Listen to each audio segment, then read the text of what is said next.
Good morning student, welcome to Tesla education. आज है 26 मई। 26 मई से जितने भी करंट अफेयर के क्वेश्चन बन सकते हैं सारे हम वीडियो में डिस्कस करेंगे और इनसे रिलेटेड जो भी स्ट्रैटेजी के होगा सब कुछ मैं आपको बताऊंगा, तो वीडियो बहुत ध्यान से देखिए। और अगर आप हमारे चैनल पर नए हैं तो पहले टेस्ला एजुकेशन को सब्सक्राइब करें। चलिए पहले क्वेश्चन के साथ सेशन स्टार्ट करते हैं। हाल ही में टेनिस खिलाड़ी एशले कूपर का निधन हो गया, वो किस देश से थे? तो ये एशले कूपर जो थे जिनका निधन हुआ है ये ऑस्ट्रेलिया से बिलोंग करते थे। ऑप्शन बी, ऑस्ट्रेलिया से ये थे। और ऑस्ट्रेलिया की बात है तो ऑस्ट्रेलिया के बारे में जानते हैं। ऑस्ट्रेलिया की जो कैपिटल है वो कैनबरा है और ये इसकी जो करेंसी है ऑस्ट्रेलियन डॉलर, और यहाँ के जो प्राइम मिनिस्टर है वो स्कॉट मॉरिसन है। तो ये पॉइंट यहाँ से आप याद रखेंगे। बढ़ते अगले क्वेश्चन की तरफ। क्वेश्चन नंबर 2, टिकटॉक के नए सीईओ कौन नियुक्त हुए हैं? तो अभी केविन मेयर जो है वो टिकटॉक के नए सीईओ नियुक्त हुए हैं। और ये टिकटॉक जो ऐप है ये चाइनीज़ ऐप है और जो शॉर्ट वीडियो बनाता है। तो जानते हैं चाइना के बारे में। और चाइना की जो कैपिटल है वो बीजिंग है और यहाँ के प्रेसिडेंट शी जिनपिंग और करेंसी रेनबिनबी है। और ये ऊपर देख रहे हैं आप, ये जो ऑप्शन में डेविड मालपास वर्ल्ड बैंक के प्रेसिडेंट, और ये जो टेड्रोस अधानोम है ये WHO के हैं प्रेसिडेंट, और ये मत्सुजुकी असाकावा जो हैं वो ADB के हैं। तो ये तीनों पॉइंट आप याद रखिएगा। बढ़ते हैं अगले क्वेश्चन की तरफ। क्वेश्चन नंबर 3, हाल ही के शोध में किस पदार्थ से कोरोना वायरस की गतिविधि को ज़्यादा से ज़्यादा कंट्रोल किया जा सकता है?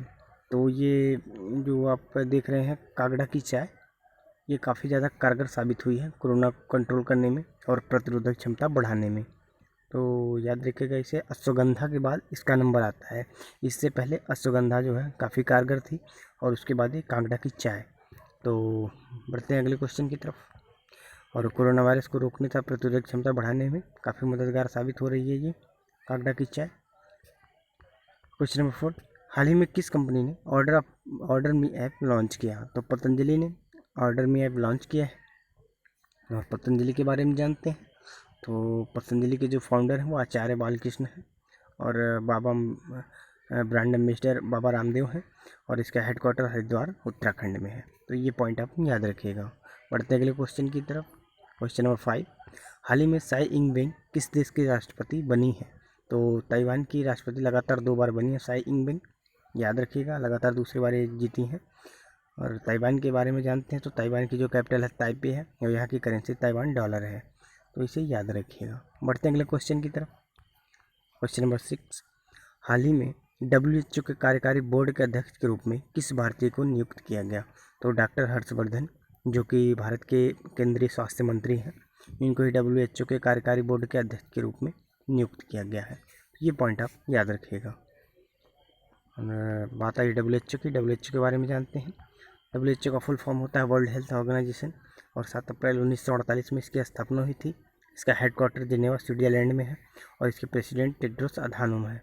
तो ये पॉइंट आप याद रखिएगा। क्वेश्चन नंबर 7 है, हाल ही में यूपी के मुख्यमंत्री योगी आदित्यनाथ ने एक आयोग का गठन किया जिससे कि यूपी के प्रवासी जो वापस आए हैं दूसरे राज्य से उनके लिए रोजगार के प्रबंध को लेकर है। इसका नाम क्या है? तो ये प्रवासी आयोग का गठन है किया गया है और इससे जो जितने भी वापस आए हैं यूपी के प्रवासी उनके लिए रोजगार के अवसर उपलब्ध कराएगा। तो जानते हैं यूपी के बारे में। यूपी की जो कैपिटल है लखनऊ है और यूपी के मुख्यमंत्री योगी आदित्यनाथ ही हैं और यहाँ के जो गवर्नर है वो आनंदीबेन पटेल है। तो इतनी पॉइंट यहाँ से आप याद रखिएगा। बढ़ते हैं अगले क्वेश्चन की तरफ। क्वेश्चन नंबर 8, हाल ही में यूनेस्को ने Guillermo canoe world press freedom award किसे देने की घोषणा की? तो ये जीनेथ बेदोए लिमा जो कोलंबिया देश से हैं, इन्हें ये अवार्ड मिल रहा है। और यूनेस्को के बारे में थोड़ा जानते हैं।